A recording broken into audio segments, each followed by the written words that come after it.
In this video you will learn how to make an effective risk management plan, how to manage each risk, different risk management strategies, how to identify risks in an organization, making an effective risk management plan. Every company should have a good risk management strategy. Here's a guide on creating one. The format might vary greatly based on your company's requirements. A risk management strategy for a big, sophisticated organization might easily be hundreds of pages long, but a small corporation may just have a simple spreadsheet concentrating on the most important issues.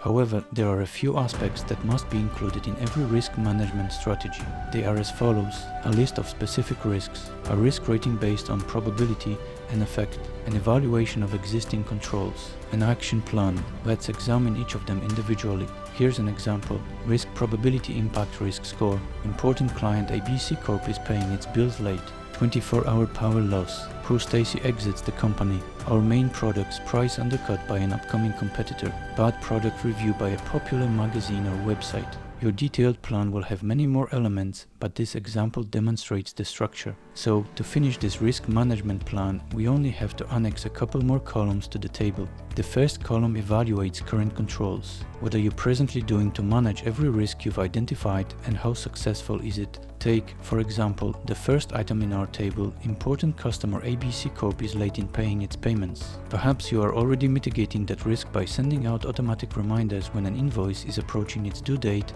and assigning one of your employees to follow up via phone calls, emails personally. Those would be included as existing controls in your risk management strategy. The next stage is to evaluate the efficacy of such activities. How are things going right now? If, for example, your customer pays in a timely fashion almost all the time, your controls are successful. However, if ABC Corp has already missed 2 or 3 payments this year, it means the controls are insufficient. Again, a basic 5-point scale might be used here: extremely insufficient or non-existent, inadequate, satisfactory, strong, excellent. The third component of the plan explains the action you intend to take to better manage the risk.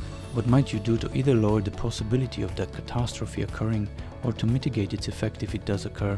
This final thing is a bit more complicated, so we'll go over it in more depth in the following section. How to manage each risk. So far, we've identified all of the major risks in our project, categorized them according to probability and impact, and evaluated the efficacy of our present procedures. The next stage is to determine how to tackle each risk in order to effectively manage it. In the field of risk management, 4 basic methods exist: avoid, reduce, transfer, accept. Each technique has pros and cons, and you'll most likely use all 4. Sometimes it is important to avoid a risk, while other times it is preferable to decrease, transfer, or just accept it. Let's examine what those phrases represent and how to choose the best categorization for each project risk. If you like this content, please like and subscribe. On my website, projectmanagerik.com, you can get the free templates for your project management needs, as well as training based on my 544-page book Project Management for Managers, Program and Project Portfolio Management in Banking. Please see the details below in the description. Avoiding the risk. Every now and then a risk is so high that you just wish to avoid it, such as by skipping the activity entirely or taking a totally alternative strategy. If a certain style of trading is extremely dangerous, you may determine that the possible gain is not worth the risk and discontinue it. This method has the benefit of being the most effective for handling risks. Stopping the action that is producing the potential difficulties eliminates the possibility of incurring losses. However, the downside is that you forfeit any advantages as well. Risky actions might be very lucrative or provide additional advantages to your firm. As a result, this method is best employed as a last alternative after you've exhausted all other options and discovered that the level of risk remains too high. Lower the risk.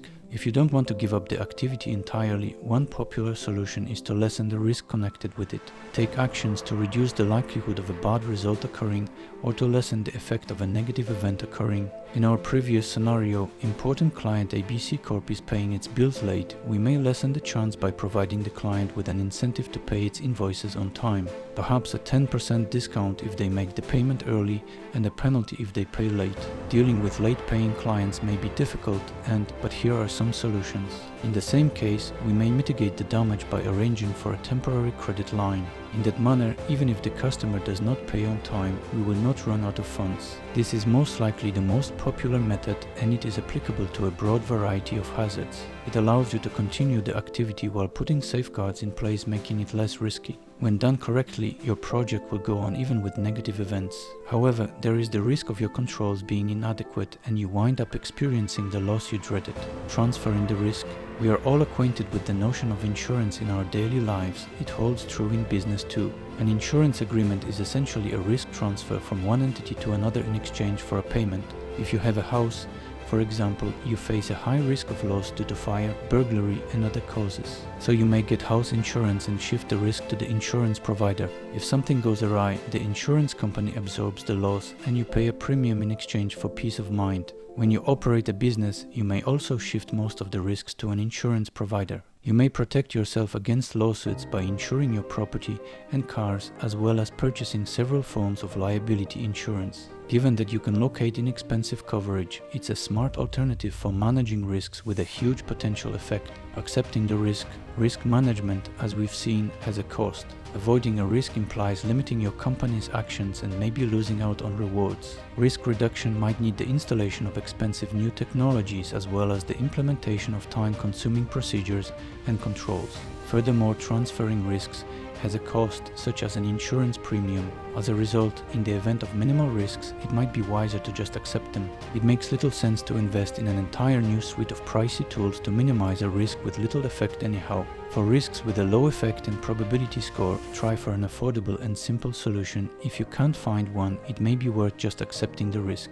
The benefit of embracing a risk is very obvious. There is no expense involved and it relieves resources to concentrate on riskier situations. The disadvantage is also rather obvious. There are no established controls. That could be acceptable if both the damage and likelihood are minimal, but be careful to accurately estimate such factors to avoid an unpleasant surprise. Monitoring the risks. Putting precautions in place is not enough. You must also check to see whether they are effective and monitor your project regularly to detect and address emerging risks. The plan you've been working on is the beginning point. At this point, you must have a list of all project risks, an assessment of their probability and effect, an assessment of your present controls, and a plan of action to deal with them.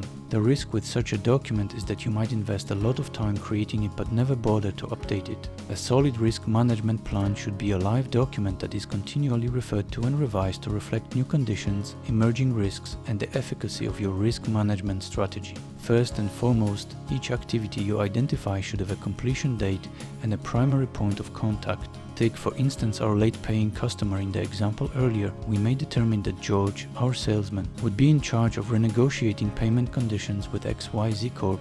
In order to establish incentives for prompt payment, this was expected to be finished by March 1st. When George completes this, move it from the actions column and bring it to current controls. Then, over the next several months, you'd evaluate how successful the new payment conditions are in mitigating risk. If they are still ineffective, you might consider short-term financing to mitigate the impact of late payments. If none of those methods works, you might consider additional options. If you've done everything and the customer still doesn't pay on time, you may either accept the risk if the client's business is critical to you, or you can take the nuclear option and quit dealing with them entirely. The scenario will alter over time as the risks vary and your reactions to them will bring their own impact. Some of the restrictions you implement may lower the client's risk of paying late, which makes it less critical to deal with.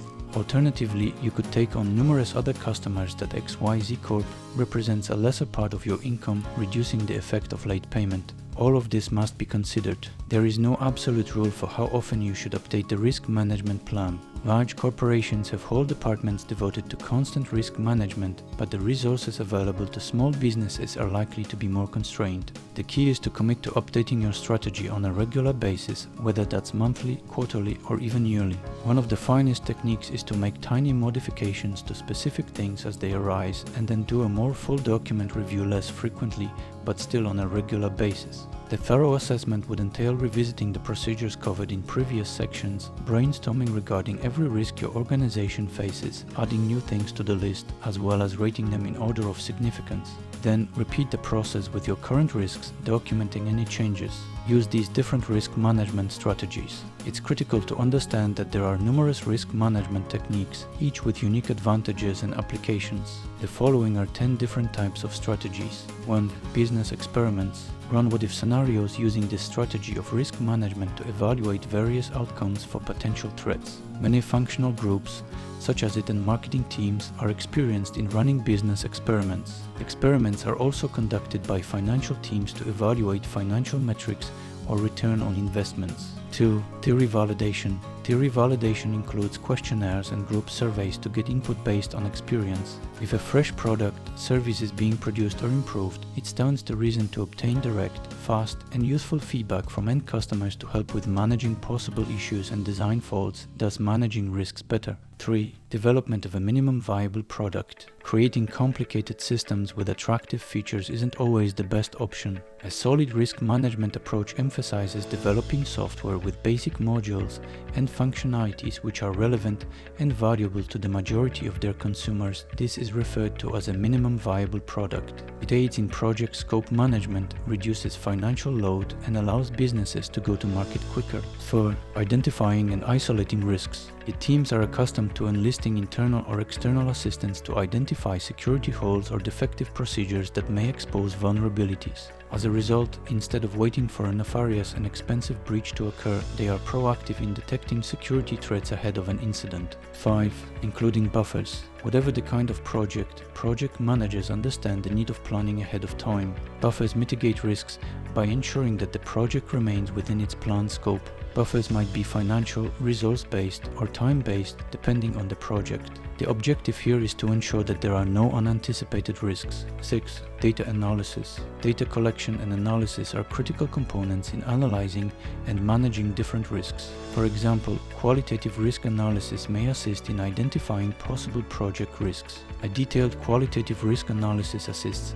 in isolating and prioritizing risks, as well as developing ways to handle, monitor, as well as reassess them. 7. Risk-reward evaluation. Conducting a risk versus reward analysis is a technique that assists businesses and project teams in determining the advantages and downsides of an effort before spending resources, money, and time. It's not just the risks and benefits of putting money into prospects, it's also about offering insight regarding the cost of missed opportunities. 8. Lessons to learn. There will certainly be lessons to be gained from every project your firm does or does not finish. Such lessons are a powerful tool that may drastically minimize risks in subsequent projects or endeavors, but they are only beneficial if teams record them, debate them, and establish an action plan to improve based on the lessons learned. 9. Preparing for the unexpected. Things seldom happen as planned, and although creating a plan is helpful, it is rarely sufficient. Companies must have different strategies or choices for different eventualities. Contingency planning allows you to foresee problems and devise other solutions for the types of risks that may arise and derail your initial plan. 10. Using best practices. There's a reason why risk management plans include best practices. Best practices are tried and true methods of doing things, and although they may be specific to each project and industry, best practices guarantee that firms do not have to reinvent the wheel. Finally, this decreases risks. Identifying risks in the organization. You can use the following methods to identify risks that could plague your organization. Dissect the big picture. Identifying risks might be difficult at the start of the risk management process. Start with a high-level examination. Describe the most evident potential problems in your firm or industry. These might be regarding your company's strategy and everyday operations. Risk has several facets. There are several categories such as monetary, competitive, operational, safety, technical, political, legal, and reputational. Divide your organization into these sections and evaluate the specific vulnerabilities of each department. Insightful inquiries might identify problems in your company you might have been unaware of.